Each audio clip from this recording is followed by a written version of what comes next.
All right, we're back here live with Lane Olson, Bass Battle semifinal. Lane's made a move. He's got his 3 fish in the box already. He's been culling. Chris Kwashnick, thanks for joining.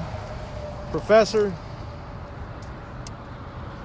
So Lane's just making a move, looking for those bigger bites. He's got the 3 in the box, but just still needs to be able to overcome the little bit over a pound lead that Aubrey had in the first half.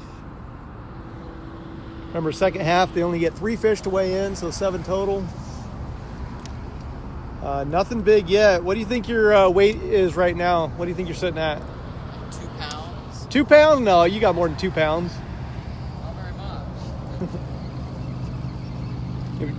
2 1/4. No, I think Lane's probably sitting on sitting on some pounders. He needs to get the bigger bites to make up ground, but it all depends on what Aubrey's got too.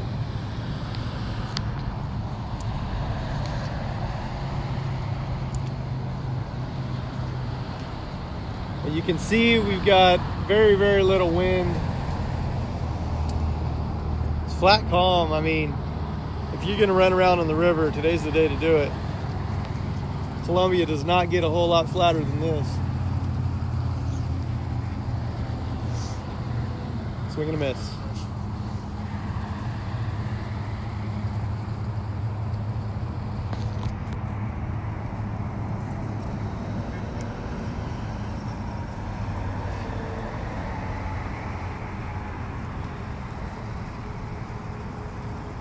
Yeah, Flint, this is pretty amazing. I know we're hoping tomorrow it turns out the same way for our championships, but nice that we got all the bad stuff out of the way last weekend and through this week, and just got a nice window here where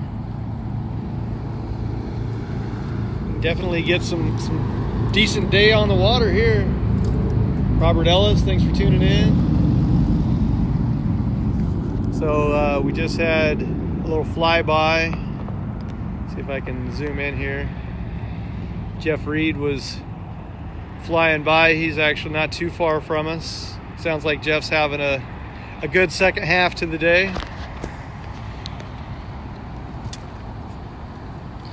You know, and these guys are kind of leapfrogging each other in different spots, but short time period. We only have about an hour and a half left to go.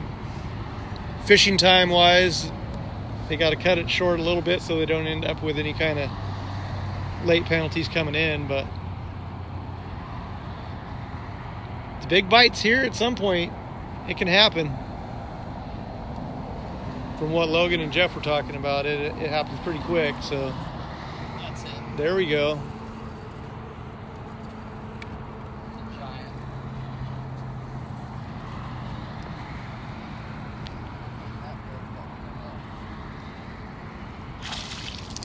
Nice job. That will definitely cull. That's what the Columbia is all about right there.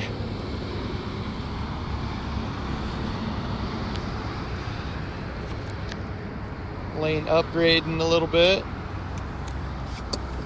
little bit better. Yeah, a lot better. Hey, you're over 2 pounds now. Barely.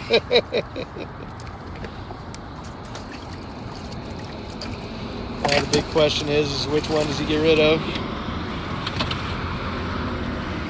do you say?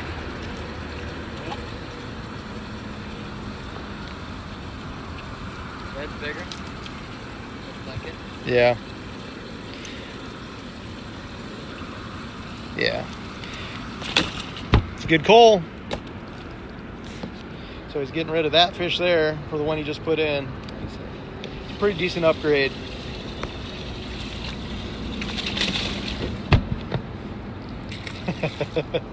Sometimes it's just better to just get back on the front and start fishing. Corey Miller, thanks for tuning in.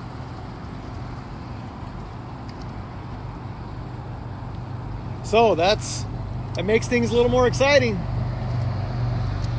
more like that. 2 more like that. Definitely overcome the 115 lead.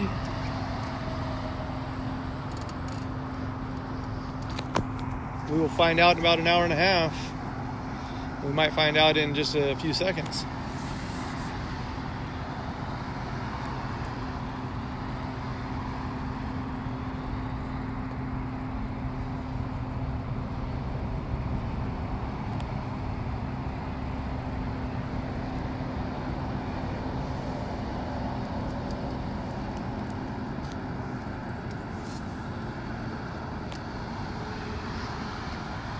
So I know Logan was commenting a little bit on it definitely feels like there's a little more water moving, a little more action going on.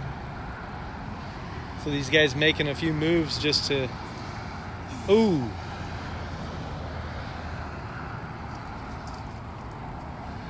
This is what it's all about here. Right at the end of the day, they start dialing it in, but you know, we gave them limited time period for 2 halves to be able to figure things out. So it's kind of almost with 7 fish, whoever dials it in first as the conditions change. You know, this morning it was a little windy. Now there's no wind. There's a little bit more current in the areas that we're finding the bigger bites. So you tell me. That's seems to me like these guys just start dialing it in the further that they stay on the water, the longer they stay on the water, and it's just a matter of time before that big bite happens. Once we get to the Bass Battle semifinals, all of these guys have plenty of experience out here on the water. So again, we've got Tom Hartshorn waiting for tomorrow. He's already in the championships. In an hour and a half, Lane will find out if he punches his ticket to the championships, if he can overcome the deficit that he was in from the morning. Aubrey had a good solid lead, but came in a little bit late to weigh in, so the penalty actually put this as a much closer race.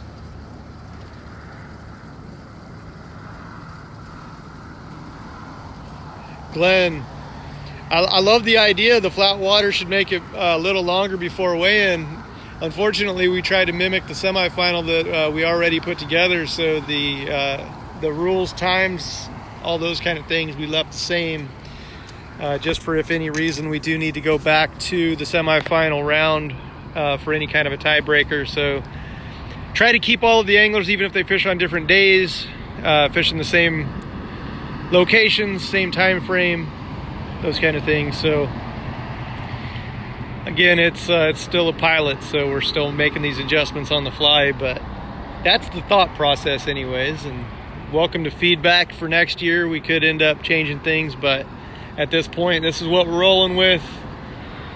Give these guys till 2, then the championships, they'll have a little bit of time to dial things in, retie, re-spool stuff up, go take care of any electronic motor issues, anything like that before tomorrow, so they've got everything dialed in, ready to go at Cascade Locks.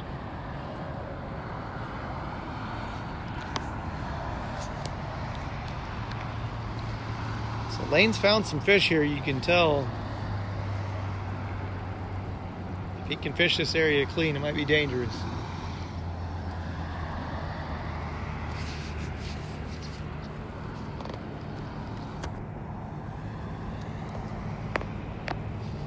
Yeah, Glenn, that makes sense. They can definitely make a little bit further run. They can travel the river a little farther than they could if the water was rough. That's true. We can see there's a few more boats out here that they have to contend with, but for the most part, this is a big body of water.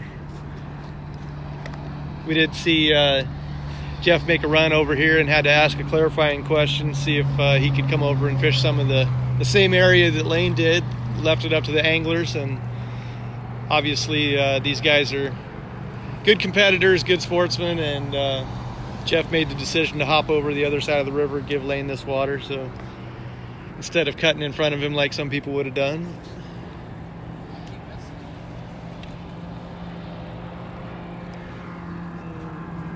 Could be, looks like maybe Kevin Whiting running around.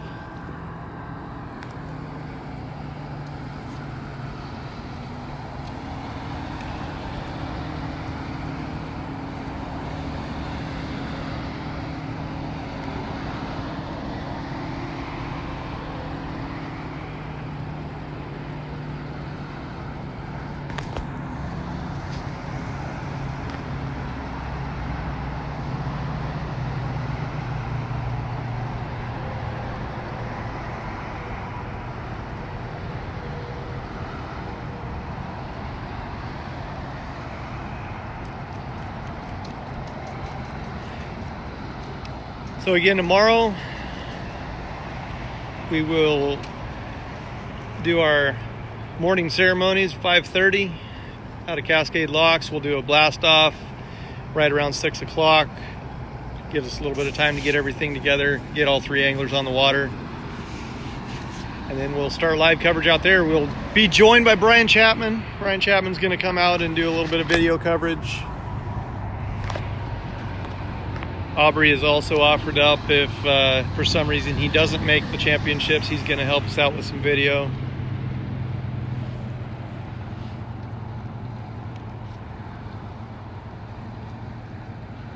Jay Culver, thanks for joining us again, you big jerk.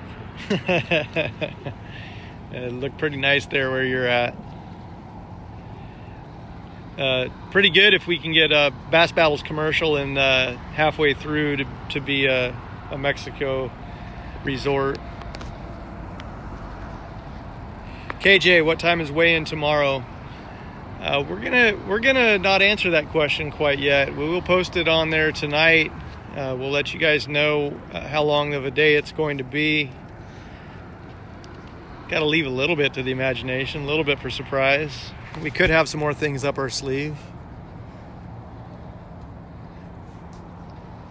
We know Flint from Battle Bait sent us a package, so that could come in somewhere.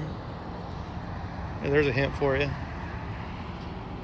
Chris Vest, next time you're in, yeah, we'd love to have you, buddy. Have you in the Coastal Series and the River. You can come out and fish both of them. KJ, I'll text you out there and I'll let you know what time to show up if you want to show up for weigh-in out of Cascade Locks.